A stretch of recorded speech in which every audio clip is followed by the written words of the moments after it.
Hi hello नमस्कार, मी वृषाली तुमचं वृषालीज art and ब्लॉगमध्ये मनापासून स्वागत करते। तर मला या अशा कमेंट आल्या होत्या की दडपे पोहेची रेसिपी व्लॉग बनवू, तर त्याच्यासाठी आज खास दडपे पोहेची रेसिपी मी शेअर करते। दडपे पोहे एक वेगळी आठवण आहे, त्याच्याबद्दल मी तुमच्याशी सांगेनच, पण आधी दडपे पोहे कसे करायचे ते बघून घेऊया। त्याच्यासाठी टोमॅटो, मिरची, कोथिंबीर आणि आपलं ओलं खोबरं जे असतं ते इथे घेतलं होतं।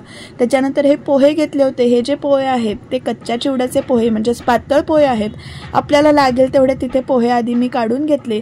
मी, विक्रांत, पप्पा नव्हते, मी आणि विक्रांतच होतो आणि वीराने खाल्ले तर खाल्ले असे म्हणून आमचे जेवढे काही होते तेवढे लागणार तेवढे मी पोहे घेतले।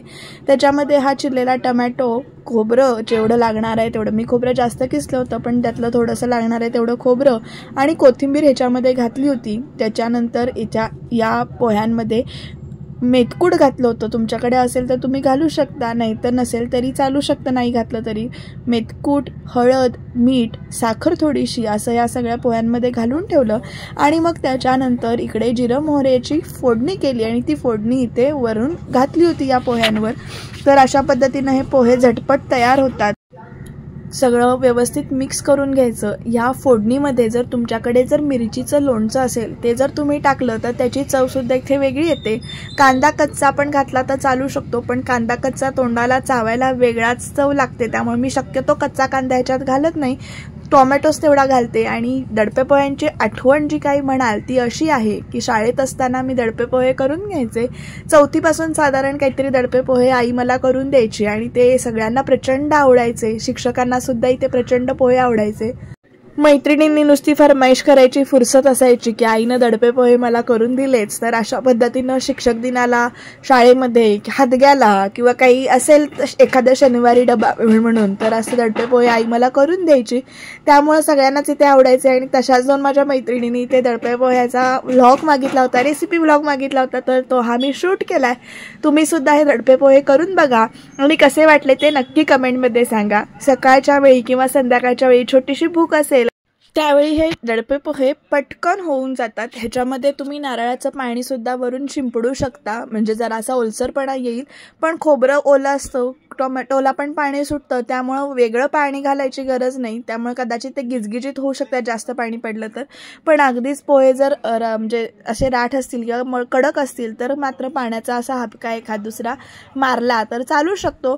मी इथे पाण्याचा हापका वगैरे काही मारून घेतलेला नाहीये, कारण तशी सवय पण नाही, त्यामुळे असे ते चांगले म्हणजे मऊ मऊ झाले होते, त्यामुळे इथे ते ओलसरच मी तसे छान मिक्स करून घेतले होते। जेवढे आपण चांगले मिक्स करू तेवढं ते छान मिक्स होतात आणि फोडणी सगळीकडे बसते। तुम्ही बघत असाल अशा प्रकारे मिरच्या मी फोडणीत घातल्या होत्या।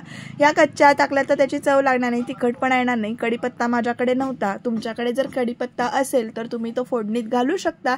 अशी खमंग फोडणी करायची, हिंग, हळद, मोहरी, जिरं हे सगळं घालून आणि मग हाताने से छान ते कुस्करून मिक्स करून घ्यायचे। चमच्याने नीट मिक्स करता येत नाही बरं का, त्यामुळे आपला हात जगन्नाथ म्हणायचा आणि हाताने तिथे छान मिक्स करायचे। उरलेलं तेलाच्या भांड्याची जी काही फोडणी असेल, म्हणजे भांड्याला जे काही तेल असेल ते सुद्धा असं काढून घ्यायचं, म्हणजे तेल सुद्धा आपलं वाया जात नाही, भांडं सुद्धा इथे चकचकीत होऊन जातं।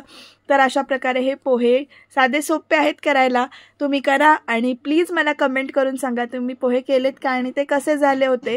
आणि जर माझ्या हातचे खायचे असतील तर नक्की हाजऱ्याला या, किंवा आईच्या हातचे खायचे असतील तर तसा मला निरोप द्या, मी तुम्हाला डबा भरून करून पाठवून देईन।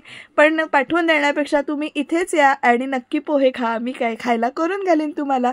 तर दडपे पोहे झालेले आहेत आणि छानपैकी नाश्ता आमचा सकाळचा झाला होता दडप्या पोह्यांचा। सकाळचा म्हणजे जर आज रविवार असल्यामुळे लेट झाला होता, पण नाश्ता केला होता, त्यामुळे नंतरचं सगळं आरामात काम चालू होतं। तुम्हाला ही रेसिपी कशी वाटली, हा व्लॉग रेसिपीचा कसा वाटला ते कमेंटमध्ये नक्की सांगा बरं का।